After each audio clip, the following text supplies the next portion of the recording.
Mas queria convidar vocês a fecharem seus olhos, curvam suas cabeças. Vamos orar ao Senhor, amém? Senhor Jesus, te agradecemos por mais uma noite que o Senhor nos concedeu. Te agradecemos pela rica oportunidade, Senhor, de estarmos diante da Tua presença, cantando louvores ao Senhor, ouvindo a Tua santa palavra, Senhor. Nós te agradecemos, Senhor, porque sabemos, Pai, que o Senhor promoveu tudo isso para nós a fim de nos edificar e nos tornar mais semelhante a Ti.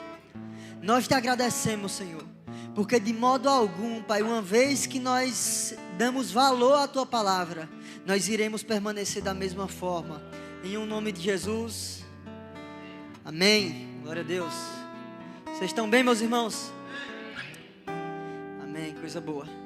Queria agradecer ao pastor, à liderança, Nilma, pela oportunidade de estar trazendo uma palavra aos irmãos, amém?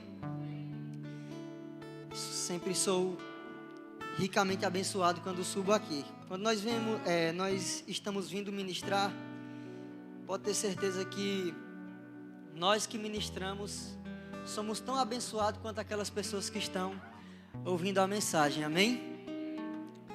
O Senhor trouxe uma palavra ao meu coração enquanto eu meditava na santa palavra do Senhor. Eu gostaria de pedir ao grupo de música para sentar. Perdão. Deus abençoe vocês, muito obrigado. A palavra que o Senhor trouxe ao meu coração foi o que é avivamento. Quando nós falamos de avivamento, vem algumas imagens, algumas figuras em nossa mente. Obrigado, meu irmão. Vem algumas figuras em nossa mente relacionadas ao mover do Espírito, ao fogo do Espírito, aos dons e manifestações. Mas avivamento, apesar de ter as suas devidas manifestações, avivamento se configura em um estilo de vida, a qual o cristão se adequa ao modo que Deus estabeleceu na sua palavra, a qual ele deve viver. Avivamento não tem protótipos, ele não tem uma figura necessária a qual deve se acontecer. O avivamento acontece se nós estivermos pulando, se nós estivermos gritando, se nós estivermos fazendo isso ou aquilo. Não, o avivamento não é configurado pelo homem.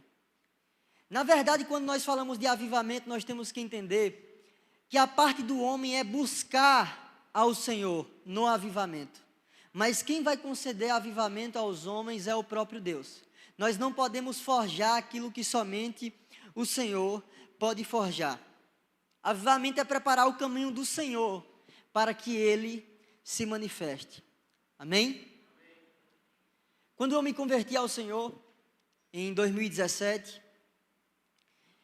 eu lembro que antes de me converter ao Senhor, eu frequentei alguns cultos aqui mesmo na igreja. Na verdade, quando eu voltei aos caminhos do Senhor, queria parafrasear, queria resumir um pouco a história. Mas eu lembro de cultos de orações aqui na igreja, a qual o mover do Espírito era poderoso, havia uma manifestação gloriosa da parte do Espírito Santo, inúmeras pessoas eram alcançadas, eram tocadas por Deus. Eu lembro que a primeira vez que eu vim a um culto de oração, a convite de um amigo, estava acontecendo o mover de Deus aqui nesta igreja. E aconteceu que havia profecias, orações em línguas, havia pessoas caídas no chão, e a primeira impressão que eu tive quando eu olhei tudo aquilo foi: eu estou num centro de macumba, Jesus. Deixa eu ir embora daqui. Eu lembro que quando eu olhei para uma irmã, ela estava aqui afogueada, orando por inúmeras pessoas, e aquelas pessoas a qual estava recebendo oração, também coisas eram ativadas na vida dessas pessoas, e eles oravam por outras pessoas, e gente caía no chão, e eu falava: Senhor, eu não quero ser vítima desse cai-cai não, eu vou embora. E eu lembro que a minha reação foi virar as costas para aquela parede ali. Eu lembro que eu falei: quando acabar esse movimento, eu vou pegar aquela porta ali enquanto ninguém estiver olhando e vou para casa. Eu lembro que eu olhei para trás, fiquei de costas. De repente, quando eu olho para frente, em busca de ver o culto prestes a acabar. Na verdade, o culto estava começando para mim naquele exato momento. Foi quando um irmão, ele tocou em meus ombros e falou: eu posso orar por você? Naquele momento que aquele homem me fez aquela pergunta, eu respondi para ele, eu já contei isso outras vezes, mas eu falei, pode orar, ele me abraçou. E naquele momento eu fiz uma oração ao Senhor. Eu falei, Senhor, não sei o que está acontecendo, mas se for da tua vontade, que algo aconteça. Naquele momento, eu lembro como hoje, eu caí no chão, de costas, não sei como aconteceu aquilo. Provavelmente um anjo botou um travesseiro para não ter um traumatismo craniano. Eu caí de costas e naquele momento, eu não conseguia ouvir a voz de ninguém na igreja. A única voz que eu ouvia naquele culto era a voz de Jesus. E eu lembro como hoje, quando o Senhor Jesus, ele falou para mim, ele disse, meu filho, eu quero você nos meus braços de volta. Aquilo marcou o meu coração. E o Senhor Jesus começava a ministrar o meu coração dizendo, eu vou te usar como instrumento para alcançar muitas vidas. E eu saí daqui impactado daquele culto, dizendo, ou eu fumei maconha demais antes de vir para o culto, ou o que aconteceu aqui foi algo sobrenatural. Eu lembro que quando eu voltei para a escola, aquela voz de amor incomodava o meu estado atual. Quando eu ia fumar, eu ouvia aquela voz, meu filho, eu quero você nos meus braços de volta. Quando eu ia fazer algo de errado, eu ouvia aquela voz, meu filho, eu te quero nos meus braços de volta. E de repente eu entendi, não tem como fugir dessa voz. Eu lembro que uma vez, eu estava em um ciclo de amigos, em uma casa, no muro da casa de um amigo. Nós estávamos bebendo, estávamos nos entorpecendo. E eu lembro que em um determinado momento veio uma tristeza muito grande no meu coração. E eu lembrava novamente daquela voz me dizendo, meu filho, eu te quero nos meus braços de volta. Eu lembro que eu curvei a minha cabeça, eu fiquei triste, eu falei, eu vou para minha casa. Aí os meninos insistiram, falaram, Alexandre, fica mais um pouco. Você está com alguma depressão? Você está com alguma crise? Está com algum problema? Eu falei, não, só não estou me encontrando mais nesse ambiente a qual nós estamos hoje. E depois, mesmo após aquela experiência, eu lembro que uma vez nós íamos para uma festa no clube aqui em Santa Maria. E eu lembro que quando estávamos prestes a entrar, eu neguei e voltei para minha casa. Eu falei, não é o lugar a qual devo estar. Aquela voz me incomodava. Teve o culto aqui no dia 27 de agosto de 2017. Foi quando eu me reconciliei com o Senhor Jesus. E eu decidi aceitar o Senhor Jesus como Senhor e Salvador. Eu tinha feito uma promessa a Deus. Eu falei, Senhor, eu não vou usar nada hoje. Eu vou somente ouvir sua palavra. Eu faço essa promessa contigo. Faltando 1 hora mais ou menos, ou 2 horas antes do culto, eu lembro que um amigo me fez uma proposta. E ele falou, tem uns caras fumando em determinado lugar. Tu não quer ir não? E eu lembrei da promessa que eu tinha feito ao Senhor, mas naquele momento havia um conflito entre a minha vontade no Espírito e a minha vontade na carne. Eu lembrava, meu Deus, e a promessa que eu fiz a Deus, que eu não ia consumir nada até ir para o culto. E eu lembro que eu fiquei sendo perturbado aquele tempo todo, e a minha carne falou mais alto. Foi quando eu saí da minha casa, e eu vou de encontro aonde esses rapazes estavam fumando maconha. E eu lembro que havia umas pedras assim, tinha eu e mais alguns jovens. Eu lembro que eu sentei naquele lugar e comecei a fumar com alguns rapazes e eles disseram assim para mim, tu não queria vir não, é? Eu fiquei sabendo por meio de fulano que você queria ficar em casa, está acontecendo alguma coisa com você? Era o evangelismo do capeta. O capeta tentando me dar conselho. Está acontecendo alguma coisa? Parece até que o capeta está interessado no meu bem. E aí eu falei, não, é porque eu fiz uma promessa que ia para o culto hoje que não ia fumar. Os caras falam, oxe, é bom e é lombradão, meu irmão. A erva, meu amigo, você não tem noção do que é se conectar com Deus por meio da bichinha verde, não. Quando você consumir ela, meu Deus do céu.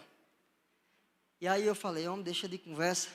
Naquele momento eu fiz uma pergunta para os rapazes. Eu falei, vocês vão fazer o que hoje à noite? Os caras disseram, rapaz, eu não tenho programação não. Eu falei, vamos para o culto, fumando maconha, evangelizando com maconha na mão. Aí os caras falaram, não estou fazendo nada, eu acho que eu vou. Eu pensei, rapaz, estão lembrados mesmo, para dizer que vai aceitar para a igreja hoje. Daqui a pouco, quando eu chego em casa, eu falei, Senhor, eu não vou não, no estado que eu estou, eu não quero ver unicórnio, não quero ver vagalume na igreja hoje, vou ficar em casa. Eu lembro que enquanto eu estava tomando banho, eu coloquei uma música, um louvor, que começou a tocar meu coração, e eu entendia uma palavra qual o Senhor estava ministrando no meu coração.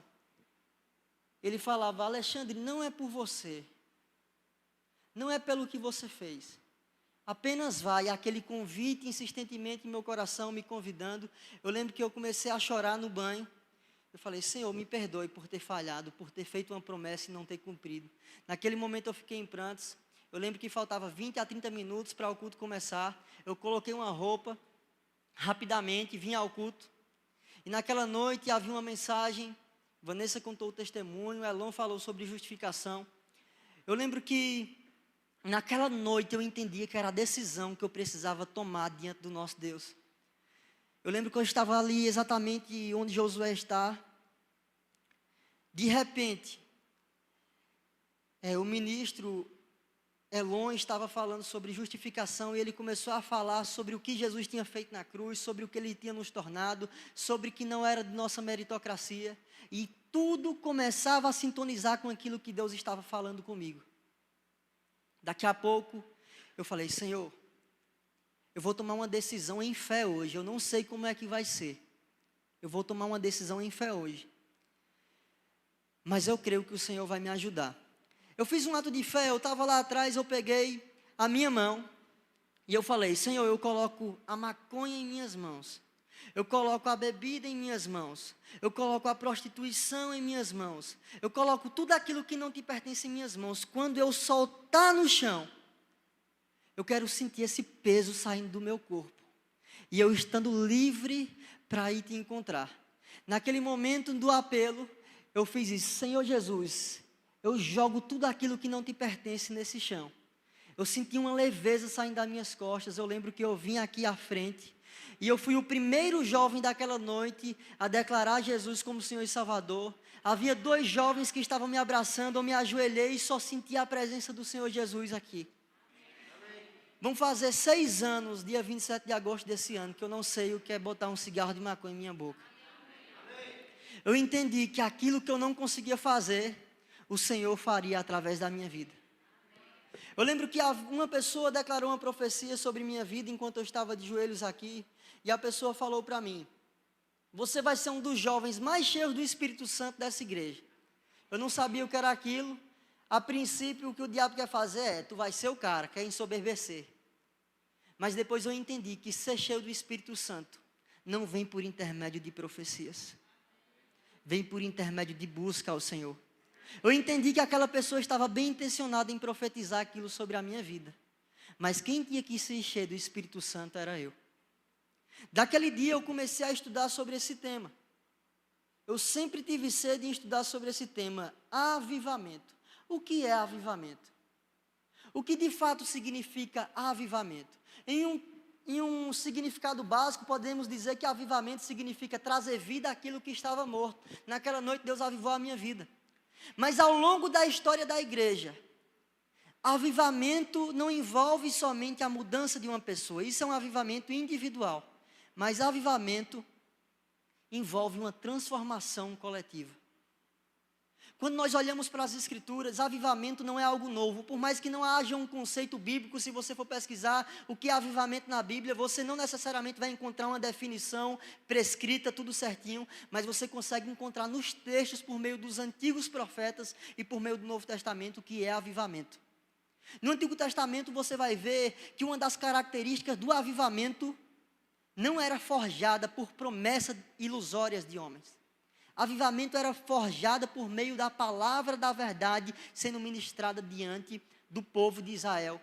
Aquele povo, quando você vai olhar, por exemplo, o livro de Crônicas, quando a Bíblia diz: se o meu povo que se chama pelo meu nome se humilhar e orar e se arrepender dos seus pecados, então eu os ouvirei do céu, os perdoarei os seus pecados e sararei a sua terra. Você entende que avivamento, desde o Antigo Testamento, um avivamento coletivo, envolve busca a Deus e arrependimento de pecados.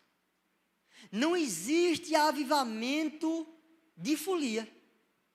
Não existe avivamento forjado por homens. Você pode ir para eventos da igreja.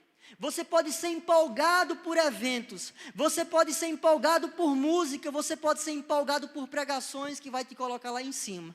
Mas se não há uma mudança de vida, você não está avivado, você só está animado.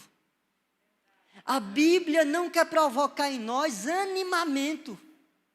Animação passa. Avivamento é algo que transforma. Avivamento gera frutos. Animamento só gera empolgação. Eu já vi muitas pessoas confundindo animamento com avivamento, quando ela passa a ter uma vida espiritual baseada em uma semana. Ela não perde o culto em uma semana. Ela lê a Bíblia toda em uma semana. Ela ora tudo em uma semana. Mas depois aquele fogo acaba. Por quê? Porque ela não estava querendo provocar uma mudança de vida. Eu separei 2 textos e eu não quero ler porque o texto é grande e nós não vamos ter tempo suficiente para isso. Mas existem praticamente 2 textos, um está em 1 Crônicas capítulo 18, outro está em Jeremias capítulo 28, se eu não me engano. Quando os profetas do Senhor confrontavam a nação de Israel. Você vai ver em 1 Crônicas capítulo 18, quando um profeta Micaias, ele vai confrontar o rei Acabe. Chamam 400 profetas, a fim de profetizar bênçãos acerca da vida do rei Acabe, acerca da vida de Israel. E aí, um determinado homem pergunta: não tem mais algum profeta, não tem mais alguém aqui, a qual nós podemos chamar? E Acabe responde: existe um chamado Micaias, mas ele não deve ser chamado porque ele só me profetiza coisas más. Mesmo assim, esse homem é chamado. Aqueles outros 400 profetas, enquanto só falava de bênção, vai acontecer isso, vai acontecer aquilo, quando Micaias chega, ele diz: não vai acontecer isso que esses profetas estão falando, não. Deus não vai permitir você ter vitória. Não vá, senão você vai morrer. Acontece que esse homem não recebe a instrução desse homem de Deus. Ele vai para um determinado lugar e ele morre. O que é que Deus estava falando com isso? Avivamento não vem por meio de promessas ilusórias. Avivamento vem por meio de mudança, de arrependimento, de choro, de clamor, de atitudes que refletem as atitudes de Cristo. Quando você vai ver Jeremias, por exemplo, confrontando o profeta Ananias, você vai ver que uma das atitudes do profeta Ananias também era profetizar uma determinada bênção ao povo de Israel. E Ananias diz: não é isso que o Senhor está falando.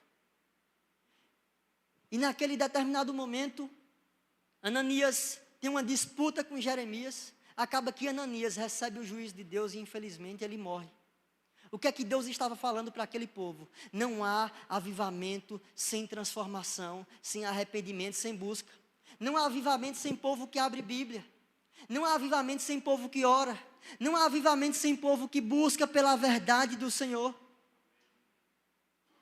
Nós podemos achar que estamos vivendo em um patamar espiritual, baseado em um bom relacionamento com Deus, simplesmente porque nós estamos vindo à igreja e aparentemente as coisas estão acontecendo na nossa vida. Hoje existe um relativismo nesse mundo, baseado em uma falsa verdade. O que nós vemos mais hoje é as pessoas deturparem a imagem do nosso Deus. Quando você vai olhar, por exemplo, Isaías capítulo 6, no ano em que o rei Uzias morre, e ele diz que viu ao Senhor, Isaías viu ao Senhor, a Bíblia diz que quando ele está diante da presença de Deus, os anjos estão clamando: santo, santo, santo, a terra está cheia da sua glória. Aquele homem, naquele momento, ele reconhece o seu pecado, ele diz: Senhor, ai de mim, homem de lábios impuros, e habito no meio de um povo de impuros lábios. E o Senhor diz: a quem enviarei, a quem há de ir por nós? Na verdade, antes do Senhor fazer essa pergunta, a Bíblia diz que quando Isaías reconhece o seu erro, um anjo vem com uma brasa, coloca na sua boca e purifica os seus lábios. E naquele determinado momento, aquele homem se arrepende dos seus pecados e o Senhor faz uma pergunta: a quem enviarei, a quem há de ir por nós? Ele diz: Senhor, eis-me aqui. Por que o Senhor faz aquela pergunta a Isaías somente depois que Isaías se arrepende dos seus pecados? Porque Deus não quer usar ninguém somente por causa dos seus dons e talentos. Deus quer usar pessoas com coração alinhado. Se você não busca ter um coração alinhado diante de Deus, aquilo que você faz para Deus é somente o fazer. É somente barulho, é somente empolgação, é somente ter reputação diante dos homens. Mas já diria o apóstolo Paulo, mais vale ter a aprovação de Deus do que a aprovação dos homens. Se eu buscasse ter a aprovação dos homens, eu não seria servo de Cristo. O homem que busca ser servo de Cristo, ele precisa buscar a palavra de Deus, saber como deve se comportar, saber como deve agir, saber como deve ser a sua vida pautada nos princípios e valores do reino. Quando nós falamos de avivamento, eu vou citar alguns avivamentos aqui para vocês, mas vocês podem dar uma estudada em casa. Tem um avivamento de Gales, tem um avivamento na Inglaterra, avivamento nos Estados Unidos. Avivamento nos Estados Unidos com Charles Finney. A pregação daquele homem sobre arrependimento, sobre inferno, causando arrependimento em toda uma nação, a ponto de que a glória de Deus era algo tão forte, que pessoas estavam passando a quilômetros de distância em carros, e aquelas pessoas se sentiam atraídas, não pela pregação apenas daquele homem, mas pela presença que habitava naquele lugar. Porque quando há arrependimento genuíno, também a presença do Senhor se manifesta. Quando você vai olhar, por exemplo, a história de John Wesley, George Whitefield, na Inglaterra, eram homens que não tinham a mesma estrutura que temos hoje, não têm a mesma plataforma que temos hoje, mas eram homens que tinham um coração aliado diante de Deus. Eles iam para as ruas, tinha 5, 6 mil pessoas ouvindo aqueles homens sem sequer terem um microfone na mão. Aqueles homens alcançavam a nação, varriam a nação, alcançavam pessoas, mas por quê? Joelho no chão. Certo homem disse que um dia foi na casa do John Wesley e encontrou as ranhuras dos seus joelhos próximo à sua cama, de tanto que aquele homem orava ao Senhor. Nós precisamos entender que se não tiver joelho no chão, também não vai haver poder manifesto nessa terra. O Senhor está convocando o seu povo a ser novamente uma geração que, mesmo que as estratégias mudaram, mesmo que a plataforma mudou, o coração incessante em buscar a Deus tem que permanecer sendo o mesmo. Nós temos uma nova estrutura, nós temos novas estratégias, mas o coração dos servos de Deus e das servas do Senhor não podem mudar. Quando você olha, por exemplo, para o avivamento galês deixa eu lembrar aqui, Jesus do céu, deixa eu lembrar o nome, Evan Roberts. Quando você olha para o avivamento galês, um homem de 26 anos, ele estava orando há quase uma década na sua casa, ele morava numa fazenda, e ele orava ao Senhor dizendo: Senhor, nos envia o Espírito Santo, Senhor, envia o poder do Espírito Santo. Aquele homem orava incansavelmente durante anos, e a história relata que aquele homem reuniu alguns jovens da igreja a qual ele congregava, e passou a visão daquilo que o Senhor falou que iria acontecer em Gales. E aqueles jovens começam a orar ao Senhor. Não havia Instagram, não havia Facebook, não havia celular para gravar aquele avivamento. Mas a história relata porque foi algo dos céus. Aquele homem, Evan Roberts, ele tinha 26 anos. Ele se prostrava diante de um púlpito. Ele não queria ser aquele que recebia a glória. Ele se curvava diante do Senhor e falava: Senhor, se manifeste, não que não seja eu, mas que seja a manifestação do Senhor. Que não seja a minha imagem que esteja nos cartazes, mas que seja a tua glória, Senhor. A nação de Gales foi convertida. Mais de 100 mil pessoas se converteram por causa da oração daqueles pequeninos. Deus pode fazer novamente, meus irmãos. Aquela nação foi impactada pelo Senhor. A nação inteira se converteu.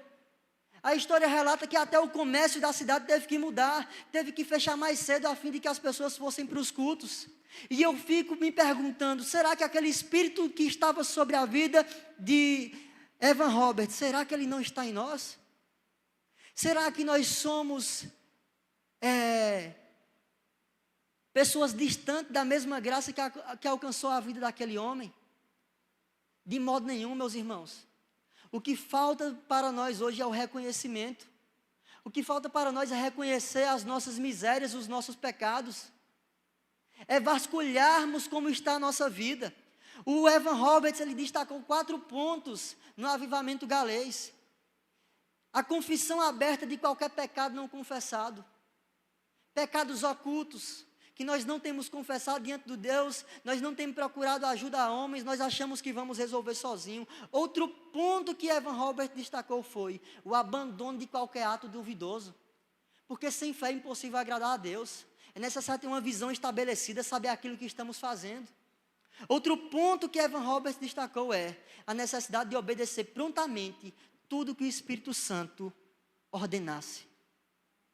O 4º e último ponto, a confissão de Cristo abertamente. Porque se Cristo não for o foco da nossa mensagem, a nossa mensagem não é uma mensagem cristã. A nossa mensagem ela pode começar em Gênesis, em Êxodo, em Levítico, em Números, Deuteronômio, pode começar onde for que quiser. Aonde for que o mensageiro iniciar a sua mensagem, essa mensagem a qual ele prega tem que apontar para Cristo.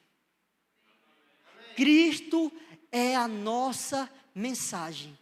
Cristo é a mensagem da igreja. O apóstolo Paulo disse que ele pregava a Cristo e a este crucificado. Cristo ainda tem que estar nos púlpitos, nas canções, nas orações.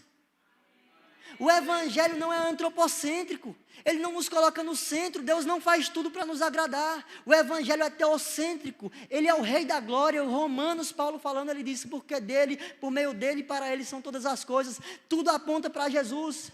No final da história não vai estar o nome de Alexandre, o nome do pastor Valmir, o nome de Jane ou qualquer outro. No final da história vai estar Cristo, aquele que é o verbo, aquele que é o princípio, o alfa, o ômega, o princípio e o fim, é aquele que está no começo da história, mas aquele que também está no fim da história. Tudo começou nele, tudo termina nele. A mensagem é Cristo. Por isso nós não vamos mudar a mensagem a fim de alcançar pessoas, porque se Cristo não consegue convencer o coração do pecador, não vai ser a manipulação da minha mensagem que vai fazer isso. Eu não consigo alcançar o coração do pecador. Eu vou usar estratégias a fim de que o pecador se agrade da minha mensagem. Não, meus irmãos. Quando você vai ver o livro de Marcos, quando João Batista inicia a sua pregação, ele estava endireitando o caminho do Senhor para que ele viesse fazer a sua pregação.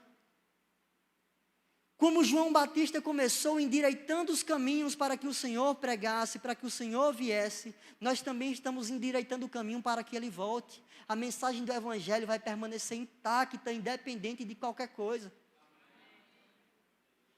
Nós estamos em um lugar, meu irmão, que nós temos compromisso com a verdade.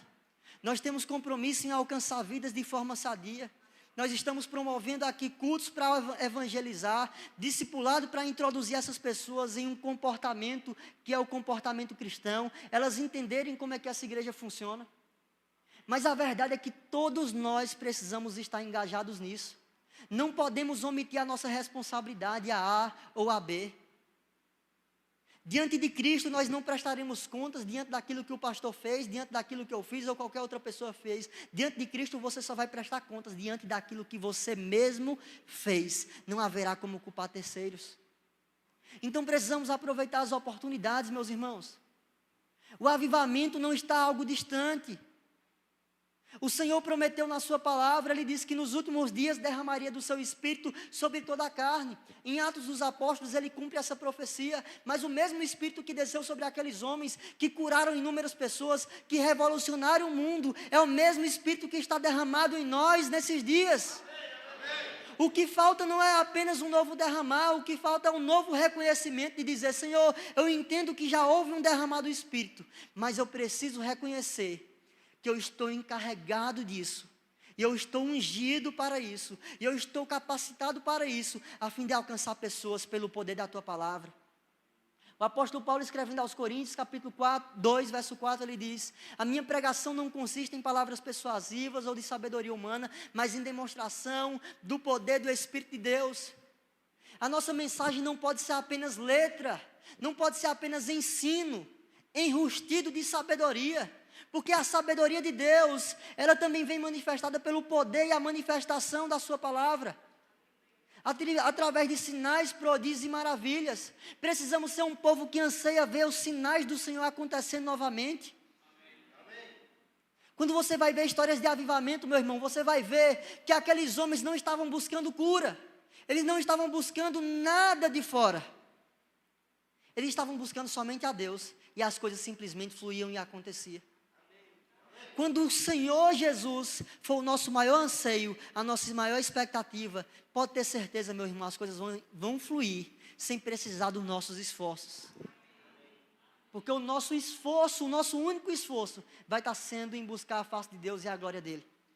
Amém? Eu anotei uma frase de um homem de Deus, ele diz: avivamento significa a obra de Deus restaurando a uma igreja, de maneira incomum, os padrões que o Novo Testamento estabelece como inteiramente comuns. A igreja de maneira incomum, os padrões que o Novo Testamento estabelece como inteiramente incomuns. Outro homem de Deus disse: avivamento não é uma invenção terrena, é uma criação celestial. Billy Graham falou: todo avivamento que já aconteceu na história do mundo, ou na história da igreja, deu grande ênfase à santidade de Deus. Quando você vai olhar para as Escrituras, meus irmãos, você vai ver que o atributo que rege todo o comportamento divino se chama santidade. Sabe por que tem muitas pessoas hoje corrompendo a mensagem do Evangelho? Só um momento. É porque elas não têm lido as Escrituras na ótica da santidade de Deus. Os anjos na eternidade, como eu li, Isaías capítulo 6, eles não cantam amor, amor, amor, a terra está cheia da sua glória. Eles cantam santo, santo, santo. Nos nossos dias, a ênfase no assunto amor, muitas vezes está sendo elevada ao assunto da santidade. A verdade é que Deus é um Deus que carrega vários atributos. Deus é um Deus completo. Nós não podemos enxergar Deus somente em um ângulo de 180 graus, definindo Deus somente por uma ótica. Eu acho que Deus é isso aqui, eu acho que Deus é aquilo. Não, Deus é o que a Bíblia diz que Ele é. Deus é amor, Deus é santo, Deus é justo. Deus carrega inúmeros atributos, a qual faz parte daquilo que Ele é. Porque hoje tem muitas pessoas que estão rebatendo a fala de pastores, até mesmo cristãos, quando fala sobre o casamento homoafetivo. Quando alguém se posiciona falando sobre adúltero, todo mundo já sabe que é errado. Quando alguém se posiciona falando do ladrão, todo mundo já sabe que é errado. Quando fala de mentira, todo mundo já sabe que é errado. Quando fala sobre homossexualidade, tem gente que já tem medo de tocar sobre o assunto. Por que tem medo? Porque o mundo muitas vezes está nos pressionando a omitir a mensagem que nós carregamos. A verdade, meus irmãos, é que nós não rejeitamos as pessoas, nós não oprimimos as pessoas por causa dos seus pecados. A palavra de Deus confronta os pecados dos homens, não porque o homem e nós queremos confrontar esses pecados, mas porque Deus estabeleceu aquilo que Ele diz que é certo e aquilo que Ele diz que é errado. E nós, como cristãos, não mudamos a mensagem, nós nos submetemos porque Ele é Senhor. Ele é quem manda e nós é quem nos submetemos. Quando nós olhamos para o mundo de hoje, eles querem mudar a mensagem porque eles estão ouvindo pessoas que não têm fundamentos bíblicos e ensinam qualquer lorota. O cara diz: se Deus é amor, toda forma de amor é válido, então você precisa apenas amar.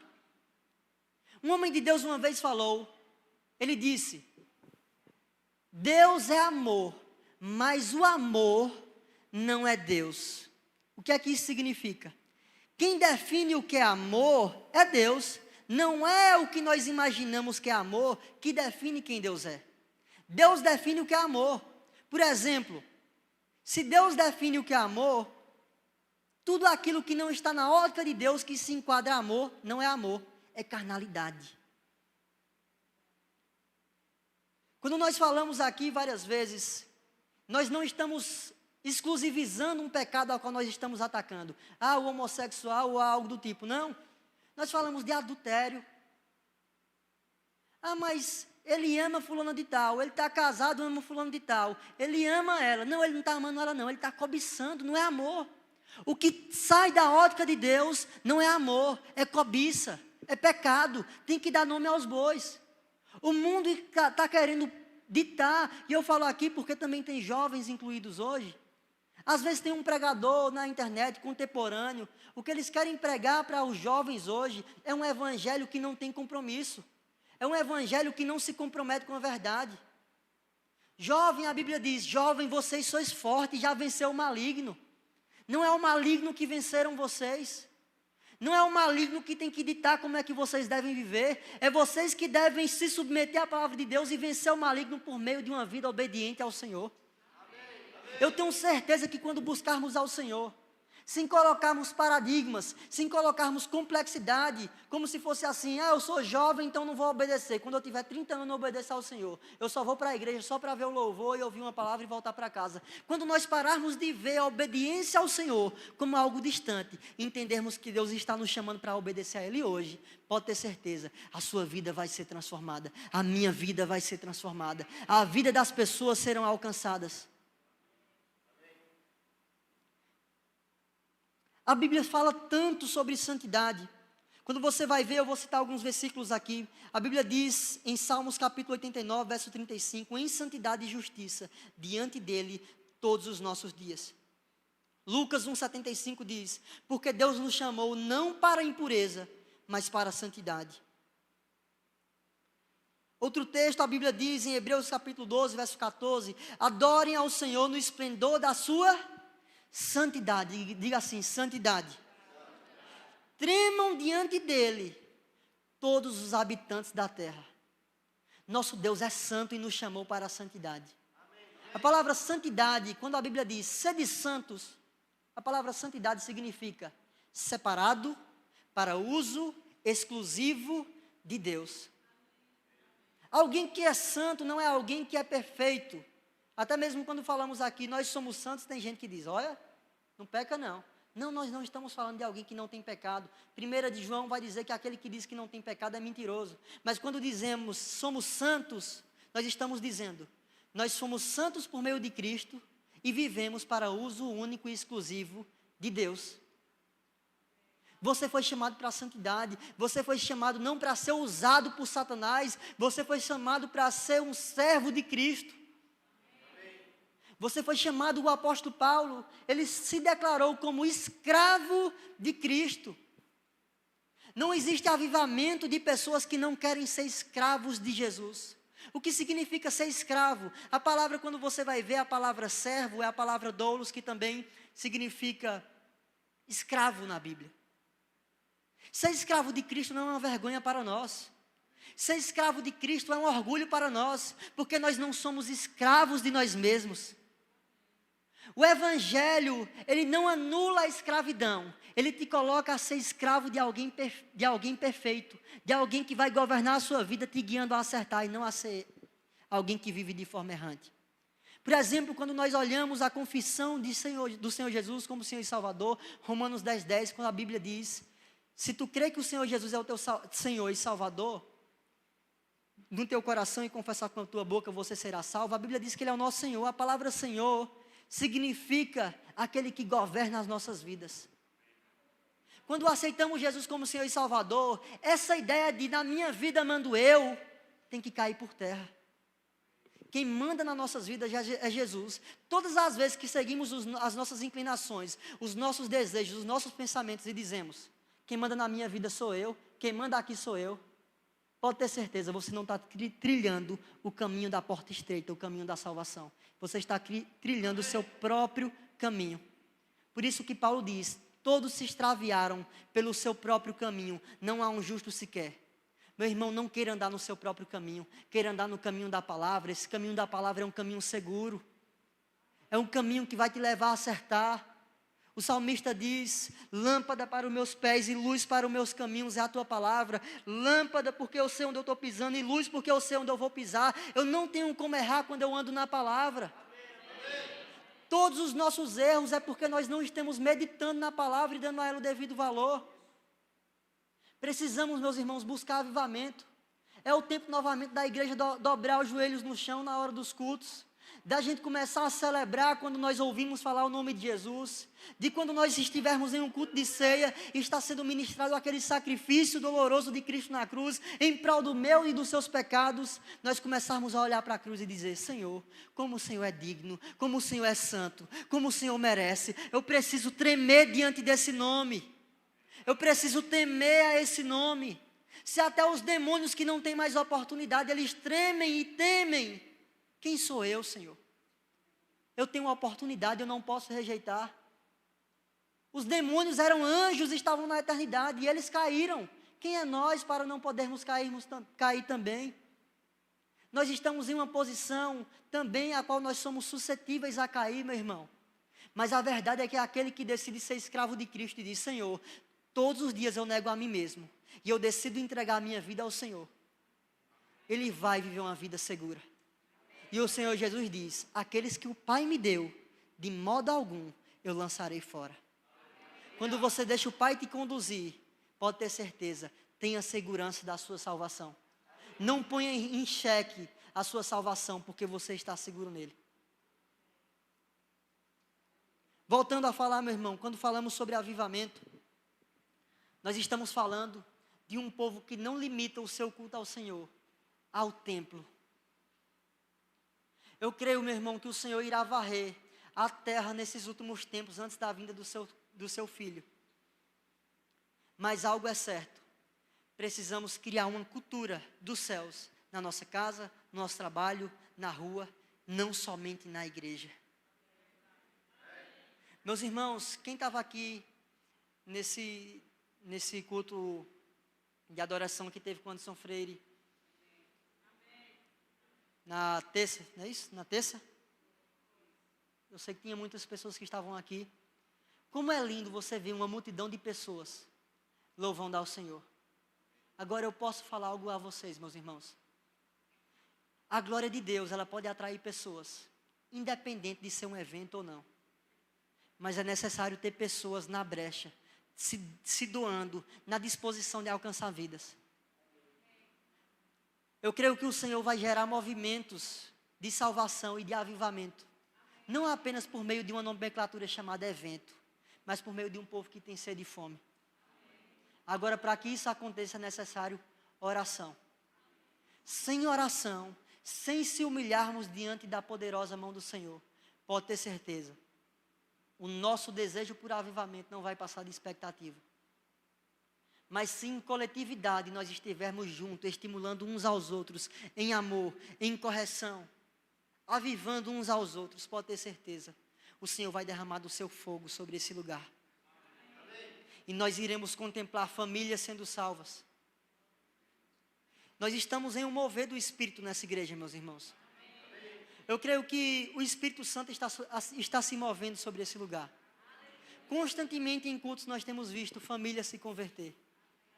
Teve uma cena que eu achei muito linda. Eu estava aqui no beck servindo. E enquanto o pastor fez o apelo, tinha 3 pessoas que já tinham decidido vir ao Senhor Jesus aqui na frente. Enquanto o pastor estava fazendo o apelo, ele já tinha terminado o apelo. Eu vi um filho falando assim para a mãe: mãe, vamos para frente. E daqui a pouco, aquele filho trouxe a mãe dele aqui na frente. Não existe coisa mais linda do que isso, meu irmão. É cumprimento de profecia bíblica. A Bíblia diz que os pais converteriam os filhos converteriam os pais. Meu irmão, minha irmã, você pai, você mãe que tem filhos que não estão nos caminhos do Senhor, essa responsabilidade na Bíblia é tua. Fala para o teu filho, não limita o agir de Deus na sua vida. Jovem, você que tem seu pai ou sua mãe que não está ainda nos caminhos do Senhor, chega diante dele e fala do amor de Deus. O seu papel não é convencer ninguém, você não tem papel de convencimento, ainda que a sua oratória possa ser a melhor possível. Quem vai convencer é o Espírito Santo por meio da palavra. Chega diante dele, chega diante da sua mãe, do seu pai e fala: vamos à igreja, vamos falar sobre Jesus, vamos ouvir sobre Jesus. Manda uma música, um louvor. Manda uma palavra para essa pessoa, insiste na vida dela, mas planta uma semente.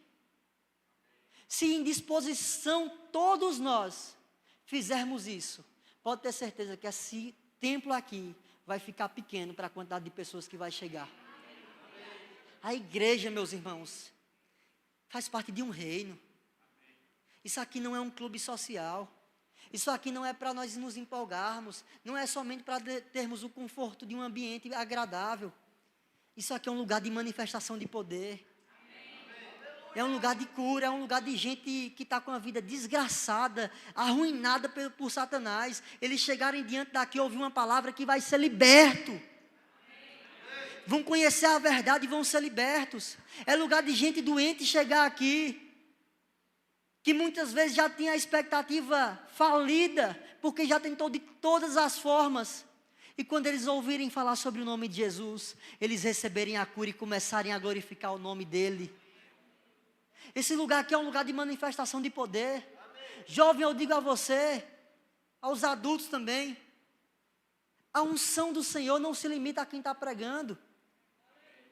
Você tem a unção do Senhor. Quando você lê a carta de 1 João, ele diz, nós temos a unção que vem do santo. Ele não diz que é o pastor, não diz que é o evangelista, não diz que é o ministro conhecido, não diz que é quem tem mais de 2.000 seguidores, 3.000, 1 milhão de seguidores nas redes sociais. Ele diz, você que está nele, tem a unção que vem do santo. Você é ungido, meu irmão. No reino de Deus não há prediletos do Pai, não há pessoas específicas. Porque fulano de tal é muito conhecido, ele é ungido por Deus. Na verdade, muitas vezes você recebe dele, porque você valoriza mais a ele do que os de casa. Mas se nós viermos aqui com expectativa, não nos homens, mas em Deus, avaliarmos a mensagem que está sendo pregada com a sua Bíblia na mão e começarmos a falar, Senhor, eu estou aqui para te obedecer. Deus vai fazer algo tremendo na sua vida, meu irmão. Deus não está com compromisso com os homens, Deus está com compromisso com a sua palavra. Se obedecermos à palavra do Senhor, coisas grandes Ele vai fazer. Quem deseja viver um avivamento espiritual aqui? Quem deseja ver essa cidade rendida ao Senhor Jesus aqui? Amém? Glória a Deus. Obrigado, Senhor. Obrigado. O grupo de louvor pode subir.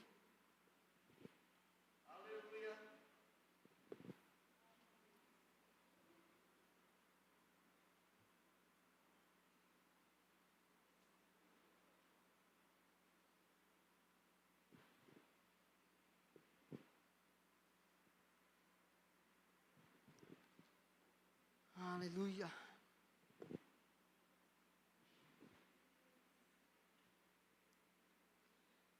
Gostaria de saber nesse momento, alguém que está aqui em nosso meio, que está com alguma dor no corpo, está com alguma enfermidade, levanta sua mão, eu quero orar por você. Tem alguém aqui?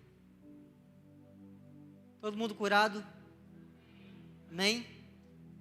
Se você também tem um familiar que está passando por alguma enfermidade, está em um momento difícil, eu queria declarar sobre a vida dele, curado em nome do Senhor Jesus, amém? Aleluia. Sabe, meus irmãos, nós estamos em um tempo de colheita de vidas, de salvação. Eu creio que o próprio Espírito Santo ele está atraindo pessoas a esse lugar. Queria que todos ficassem de pé, por favor. A gente vai orar ao Senhor. Não estou conseguindo enxergar o rosto de todo mundo aqui, mas eu queria fazer um convite a quem estiver aqui no nosso meio e nunca confessou a Cristo Jesus como Senhor e Salvador da sua vida. E você sabe que Ele é o caminho, o melhor caminho a qual você pode seguir. E você ouviu a voz dEle essa noite, convidando você a participar desse reino maravilhoso que é o reino de Deus. Se tiver alguém aqui em nosso meio que quer fazer Jesus Senhor e Salvador da sua vida, faz assim com sua mão, eu quero orar por você. Tem alguém aqui em nosso meio?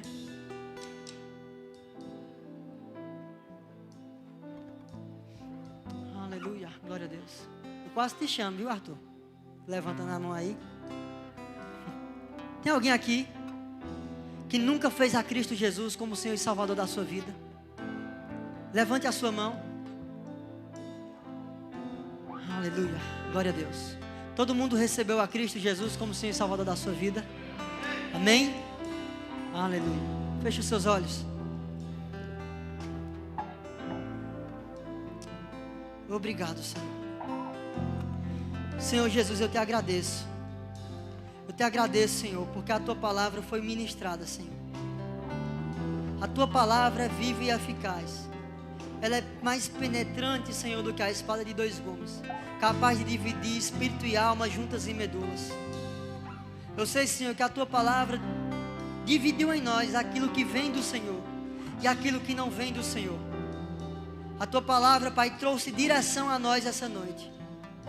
A minha oração, Pai, é que a Tua igreja possa viver, Pai, dias gloriosos nessa terra, debaixo do temor e da obediência ao Teu santo nome. A minha oração, Pai, é o que o Teu povo, um povo que já é mais do que vencedor em Cristo Jesus, possa assumir essa posição, Pai, e possa desfrutar, Pai, daquilo que o Senhor conquistou para nós na cruz, de uma vida, Pai, triunfante em Ti, de uma vida não escravizada, Senhor, por Satanás, mas uma vida gloriosa em Cristo Jesus. Eu Te agradeço, Pai, na autoridade que há no nome de Jesus. Quem concorda comigo diz amém. Vamos louvar o Senhor. Dia e noite suba-te nossa adoração. Dia e noite suba-te nossa adoração. Dia e noite suba-te. Tu és digno de tudo.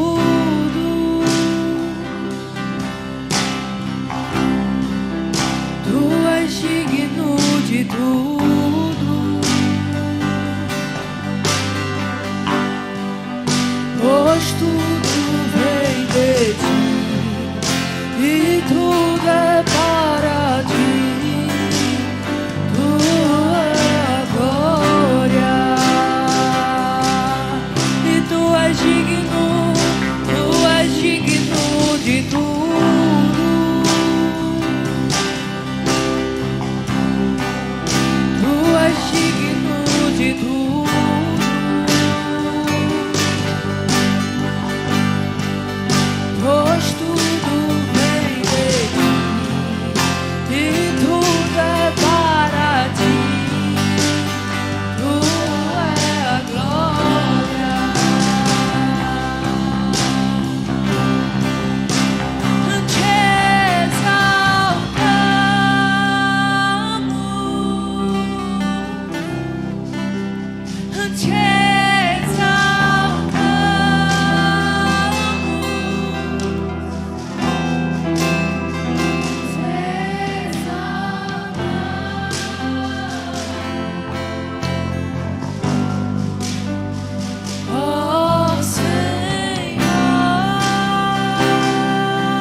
Obrigado, Senhor Jesus. Obrigado, Senhor Jesus. A Tua é a glória, Senhor, o poder, o domínio, para sempre, Jesus. Para sempre, Jesus. Para sempre, Jesus. Rei dos reis e Senhor dos senhores. Rei dos reis e Senhor dos senhores. A Tua igreja busca, Senhor. A Tua noiva busca, Senhor. Está preparada para o grande dia, Jesus. Nós, Senhor, estamos nos preparando para o grande dia. Estamos preparando, Senhor, assim como João Batista preparou. Estamos nos preparando, Senhor, para se encontrar contigo. Obrigado, Jesus. Obrigado, Jesus. Derrama, Senhor. Derrama, Senhor, o poder do alto, Pai, sobre a Tua igreja. Traz avivamento, Senhor. Traz vida, Senhor, aquilo que estava morto, em nome de Jesus. Em nome de Jesus. Que esse lugar, Pai, seja um lugar que flui avivamento, Pai. Um lugar que transforma vidas. Uma eclésia, Senhor, que é de dentro para fora, que é chamados para fora. Uma eclésia, Senhor, que está disponível, Senhor, a atrair vidas, a trazer vidas pelo poder do Teu Espírito, Senhor. Que vivamos uma vida que reflete Cristo, Senhor, no nosso dia a dia. Como Paulo disse, não me envergonho do Evangelho, porque ele é o poder de Deus para a salvação de todo aquele que nele crê. Que haja uma igreja ousada, Pai, em nome de Jesus, em nome de Jesus. Quem concorda comigo diz amém. Amém. Glória a Deus.